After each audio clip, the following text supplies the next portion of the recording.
चलिए आज हम देखते हैं क्लास 10th साइंस का चैप्टर 2 अम्ल क्षार एवं लवण। आज हम क्षार के विषय में जानेंगे क्षार क्या होता है और यह कितने प्रकार का होता है। तो क्षार को अंग्रेजी में बेस बोलते हैं। जी हाँ, क्षार को अंग्रेजी में बेस कहते हैं, BASES। इसे बेसिस भी बोल सकते हैं। आज आपको हम बताएंगे क्षार की 4 डिफिनेशन और क्षार के प्रकार के बारे में जानेंगे। तो पहली डिफिनेशन क्षार की क्या है? क्षार वे पदार्थ होते हैं जो स्वाद में कड़वे होते हैं। जो पदार्थ हमारे स्वाद में कड़वे होते हैं वही क्षार कहलाते हैं। ये तो आपकी थी क्षार की डिफिनेशन। चलिए किसी वैज्ञानिक के अनुसार हम क्षार की डिफिनेशन जानेंगे। पहले वैज्ञानिक हमारे आते हैं रॉबर्ट बॉयल जी। रॉबर्ट बॉयल जी एक रसायन विज्ञान के वैज्ञानिक हैं, रसायनज्ञ हैं। इन्होंने किया क्या था रसायन विज्ञान में? विज्ञान से रसायन विज्ञान की एक अलग शाखा स्थापित की थी। किसने? रॉबर्ट बॉयल जी ने। रॉबर्ट बॉयल जी ऐसे वैज्ञानिक हैं जिन्होंने विज्ञान से रसायन विज्ञान की अलग शाखा लाके स्थापित की थी। इसलिए विज्ञान से रसायन विज्ञान की एक अलग शाखा स्थापित करने का श्रेय रॉबर्ट बॉयल जी को जाता है। रॉबर्ट बॉयल जी के अनुसार क्षार की परिभाषा देखते हैं हम। ये बताए थे हमको क्षार वे पदार्थ होते हैं जो छूने पर चिकने होते हैं। क्या बता के गए? क्षार वे पदार्थ होते हैं जो छूने पर चिकने होते हैं और ये करते क्या है?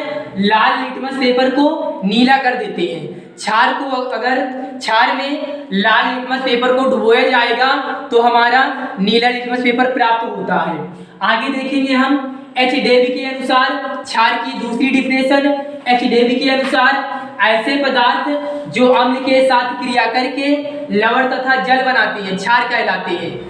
ऐसे पदार्थ जो अम्ल के साथ क्रिया करके लवण तथा जल का निर्माण करते हैं क्षार कहलाते हैं। ये डिफिनेशन हमारी एच डेवी महोदय देखी गई।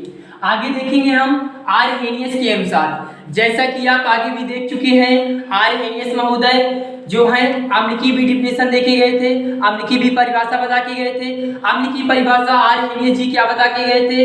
वे पदार्थ जो जल में घुलकर H+ आयन देते हैं अम्ल कहलाते हैं। ये तो थी अम्ल की परिभाषा। लेकिन अब हम देखेंगे क्षार पढ़ रहे हैं, क्षार की परिभाषा देखेंगे आरहेनियस के अनुसार। ये क्या बता के गए? वे पदार्थ जो जल में घुलकर OH- अर्थात हाइड्रॉक्सिल आयन देते हैं क्षार कहलाते हैं।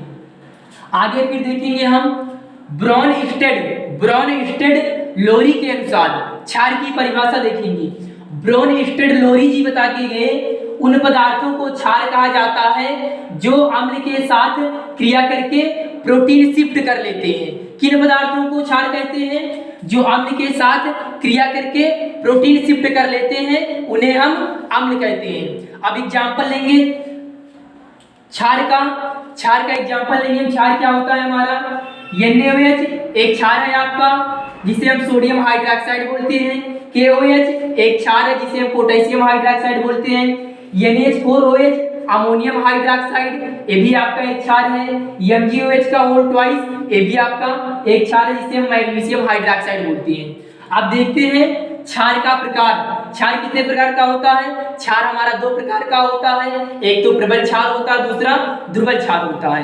प्रबल क्षार क्या होता है हमारा? ऐसे क्षार जो जल में पूर्ण रूप से आयनिक अथवा वियोजित हो जाते हैं हमारे वे प्रबल क्षार कहलाते हैं। प्रबल क्षार जो हमारे होते हैं वे जल में पूर्ण रूप से वियोजित हो जाते हैं और जो हमारे दुर्बल क्षार होते हैं वो जल में पूर्ण रूप से वियोजित नहीं होते हैं। प्रबल क्षार ऐसे क्षार जो जल में पूर्ण रूप से आयनिक अथवा वियोजित हो जाते हैं प्रबल क्षार कहलाते हैं। जैसे NaOH sodium hydroxide, KOH potassium hydroxide, ये दोनों हमारे सबसे प्रबल क्षार होते हैं। अब बात करते हैं दुर्बल क्षार की। दुर्बल क्षार क्या होते हैं? वे क्षार जो जल में पूर्ण रूप से वियोजित अथवा आयनिक नहीं होते हैं दुर्बल क्षार कहलाते हैं। जैसे NH4OH अमोनियम हाइड्रोक्साइड, MgOH का होल ट्वाइस, मैग्नीशियम हाइड्रोक्साइड, ये हमारे दुर्बल क्षार होते हैं। आशा करते हैं आपको क्षार और क्षार का प्रकार समझ में आया होगा। आगे हम आपको लेकर के मिलेंगे जल्द ही। क्षार का उपयोग, क्षार का भौतिक गुण, क्षार का रासायनिक गुण।